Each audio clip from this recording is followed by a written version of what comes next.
Welcome back. Let's taper a bit on the big talk. This is also a big talk, but in a very interesting way. Let's talk Nollywood. We're being joined on the program by a filmmaker, president-elect of the Directors Guild of Nigeria, Mr. Agbo. He joins us right here in our Lagos studio. Welcome to the program. Thank you. So you're president-elect, right? Yes. So when are you going to officially be president? Be sworn in? This one, yeah, that will be on the 17th of July. Okay, that's a few weeks from now. Yeah, is it Saturday, right? That should be a Thursday. Okay, I think. Thursday. Yeah. Okay, I was thinking whether it's the same day with the local government elections in No. Lagos. It's on a Thursday. How's it been? Well, we are trying to get our ass together after a dogged fight, and we're trying to also unify the house, try to get everybody, rally around everyone, so that the big task, begins in earnest. So who were you contending against? Who did you beat silly? That would be Teco Benson. Yeah, I wouldn't, say beat silly. It's for me, we as a professional organization. We don't play the politics of opposition per se. We only see ourselves as people with different convictions, and we may have different paths to the same thing. I feel like both of us were seeking for the same thing, but perhaps the members see my path as a better path in this particular moment. And so that's why I came out victorious. And you were deputy to the former... Yes, I'm still the vice president. Vice president, yes. But you're president-elect. Now. So yes. How did that position you, for ease into the office? Okay, so first and foremost, I came into the leadership of the guild since 2016. I came in as Assistant National Secretary. I served, after Assistant National Secretary, I served as National Secretary of the guild before getting to the vice president position. So in these 9 years of service, it opened up pathways for me to understand what our people want, what the yearnings of the film directors in Nigeria are, and I was able to draft my manifesto in that line, to be able to give them hope and let them know that having understood what their worries are, what their challenges are, what their issues are, we'll be able to tackle it head-on from day one in office. And so I think that was one of the things that, helped endear me to the voters on the day of election, yes. How contentious was it? Because you're sounding like, I cover politics and is it that intense? Yes, it was actually one of the, I make bold to say that it's actually one of the biggest election in Nollywood. I make bold to say that. How many are you in your number? So we'll look at what we're talking about. Actually, we're over, as directors, right, both within and outside Nigeria, we are close to 700, but the eligible voters were about 256 in number, yes. And we were voted across all the zones across the country. We're about 7 zones: Lagos, Enugu, Asaba, Port Harcourt, Abuja, Akwa Ibom. Then, of course, we have the diaspora that also voted from all across the world: Canada, UK, America. Is it expensive? Is there do they rig elections? I'm just asking general politics. Well, no, it was one of the most transparent and credible elections that you can ever think. So you didn't spend money? Are you saying you didn't spend money? If you're talking about transportation money... Did you induce delegates? No. It wasn't even a delegate thing. It was everybody who is qualified, who is up to date, who is an eligible voter, voted from their various zones.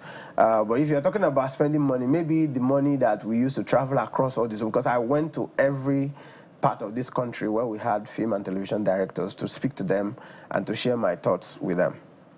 So help us with some education. Beyond film festivals, what value also is the Directors Guild of Nigeria bringing to Nollywood? And over the years, what value has the Guild brought to Nollywood in terms of standards and in terms of training, equipping, because there's a whole value chain in the Nollywood industry when you talk about visuals, audio, the creative aspect. So what value is the Guild bringing? Okay, I need to differentiate here. The film festival circuit, which I'm also a player in, is slightly different from the major role the Directors Guild of Nigeria, has been playing over the years. As a matter of fact, this is our 26 years now. Yeah, I think it was founded in 1999, so this is about 26 years. Over the years, we have had 8 presidents. The current sitting president is the 8th president of the guild. And over the years, we have had, as a director who is seen as the god on set, who is the storyteller, the main filmmaker. If we are going to be honest, directors are actually the actual filmmakers, because they leverage on all the aspects of the production to actually tell the story. While the producer may provide the funding, it is actually the director who tells the story using various elements on set. And so over the years, we have had lots of trainings for film directors. We have also had a lot of mentorship, although the kind of mentorship we have had over the time could be seen to be informal mentorship, where an accomplished director takes on another director who is up and coming and grooms such a director to the point where the director can stand on his own and start making films. And we have a plethora of such stories of people who were trained by others in the industry. But beyond that, we have also had formal trainings. As a matter of fact, during the Andamnechi administration, it took about 20 to 25 of us, members of Directors Guild of Nigeria, to Colorado in America, where they had they had some weeks of training, and they came back to begin to apply what they've learned, in the process of filmmaking. So, the Directors Guild of Nigeria has played that pivotal role. We see ourselves as the apex guild in the creative industry in Nigeria, and as a matter of fact, we are in charge of the creative equity of the Nigerian film industry, if you look at it critically, because the value that you see on the end product is actually the product of the mind of the director. So why do you think the people decided to choose you ahead of your contender? I know that I saw a video online where I think the chairman of your campaign, Charles Inoje, yes, he was so excited. He was thanking all your people. By the way, we were supposed to have him here too. Yeah. You're going to help us get it. Okay. So Mr. Charles was really happy, commending people who supported you. Yeah. Why do you think you were chosen? Okay, so my message was centered on systems and structures, because I think that's one of the things that Nollywood has been lacking over the years. We have been so engrossed with personality-driven guilds and associations, whereas we always think about who has the highest name, who is the most popular to come and lead us. And when the person is done and gone, it seems like there's a reset button, and we start all over again, because a new personality comes on board. And that person comes on board with his own vision, his own aspiration, his own complexities, and it seems like we are starting and stopping every other time. So, but what I have chosen, the path I've chosen to work on, is the part of systems and structure. No establishment, no industry can actually thrive without putting their house in order, without having structures. And so what I campaigned on is, I don't want you to know my name, as case may be, but I want you to know the guild. And in order to know the guild, you must have to put the systems and structures in place. So you must institutionalize certain practices of the guild. Now we're talking about training. How do we institutionalize training? So it's no longer about in the whims and caprices of whoever that is leading, that it is now enshrined as a doctrine in our constitution that this is what has to be done, right? So I talked about the DGen Academy, establishing DGen Academy, that is now going to be a regular training institution within the guild. I talked about the fellowship program, Directors Guild of Nigeria residency and fellowship program, that will be a sort of a funnel that will be bringing in younger directors through our fellowship program, whereas you bring in a lot of people, we bring in young directors into a house, being mentored over a period of time and handed over knowledge that they may not necessarily gain from the film school or whatever you may call it, right?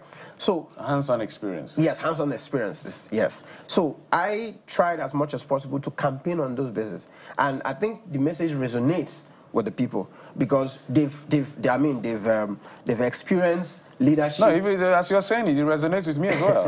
If I would have voted for you, perhaps. Absolutely. Yeah, because you sounded, it's the right thing to do. So that's what I think did the magic, right? And I meant every word I said. And as we are gearing up to being handed over on the 17th of July, we're already putting certain systems in place behind the scene. We're already working, we're already reaching out to some institutions, some partnership organizations, because at the end of the day, if Nollywood must thrive, if Nollywood must move from seemingly informal arrangement to a structured arrangement, a guild must have to lead it.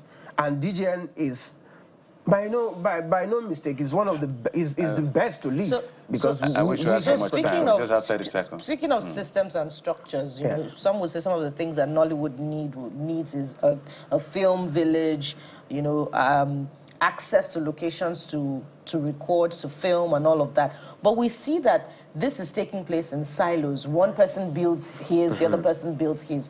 So does the guild have the buy-in of the Actors Guild of Nigeria, all of those big names who are directors, such that you create something that is now a commonwealth for Nollywood, not just, you know, things, structures that are owned in silos? Okay, so the truth remains that nothing worthwhile is built in a day. So the first step is what we are about to take, which is bringing all the stakeholders into one room. Of course, we're going to engage all the stakeholders. The current president of the Actors Guild of Nigeria, Chief Emeka Rollers, is actually a friend, and I'm going to engage him. I'm going to engage the Association of Movie Producers. I'm going to engage all the critical stakeholders, because we must begin to think in that direction. Of course, Nollywood needs many things other than just Film Village.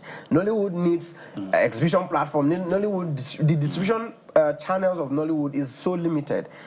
There's a lot that Nollywood needs. Okay. But okay. No, just land on your thought in 10 seconds. Okay. There's a lot that Nollywood needs, right? But the reality is that, like you rightly pointed out, it seems like we're doing things in pockets. Right? It is the time. It is the right time now for us to collectively come together and start looking at things as it affects all of us. Okay, fantastic. So I know it will not be fair. What project are you working on, or you've worked on, in 10 seconds? You mean should be personal project? Yeah, of course you're a director. I don't know. Well, I've worked on a lot of projects. Is there anyone you're promoting now? Currently? Yeah. Well, In Between Colors. Okay, In Between Colors. Fantastic. Yes. So they can see it in cinemas or on streaming platforms? No, In Between Colors will be out on a streaming platform soon. Okay, fantastic. Yes. I think your message about systems and structures resonates with. In fact, that's what we need as a country. It's not just DGN and all Perhaps of that. we will start showing the country how it is done. Under your leadership. Yes. Congratulations. Thank you. Thank you for coming. Thank you. We wish your tenure. How long are you going to be president? Well, for the first 10 or 2 years. Okay. They're already thinking of re-election. You're sounding like a politician. Like President filmmaker and president-elect of the Directors Guild of Nigeria, vice president of the Directors Guild of Nigeria, and president-elect of the Directors Guild of Nigeria. So you just stay put with us in just a moment before we all run away from here. But let's bring you up to speed with what you've been saying on X. EFCC arresting NNPCL CFO Umar Issa over alleged $7.2 billion refinery rehabilitation fraud. Gray, you say, I've seen this script before, nothing happens and they go free in the end. My own is why point out a crime and fraud repeatedly if you can't punish them? And Dauda Onowola says, minus the 200+ trillion they're looking for, in the same organization, this is not greed, it is wickedness pro max. We can also tell you that arrests have been made as far as the Yewata killing is concerned. IGP says 28 persons are now in their custody. George Waifo, this is your reaction. Great news. We sincerely hope these are actual assailants. If prosecuted and found guilty, the action of government will determine what the impact of this arrest will be on possible subsequent reoccurrence. And Victor Ogbogu says, where are the people arrested? When are they being arraigned in court? Well, the IGP says they will have their day in court very soon. But Ogbogu also seeks to know which court. We need to know all of this if you guys are being serious. So the demand for accountability is also there. All right, so that's it on the program. Thank you so much. Remember, Sunrise Daily already standing by to take you at the top of the hour. I'm Jeffrey Uzonga. And thank you so much for watching. We'll be back again tomorrow. I am Bukola Koka. Bye-bye.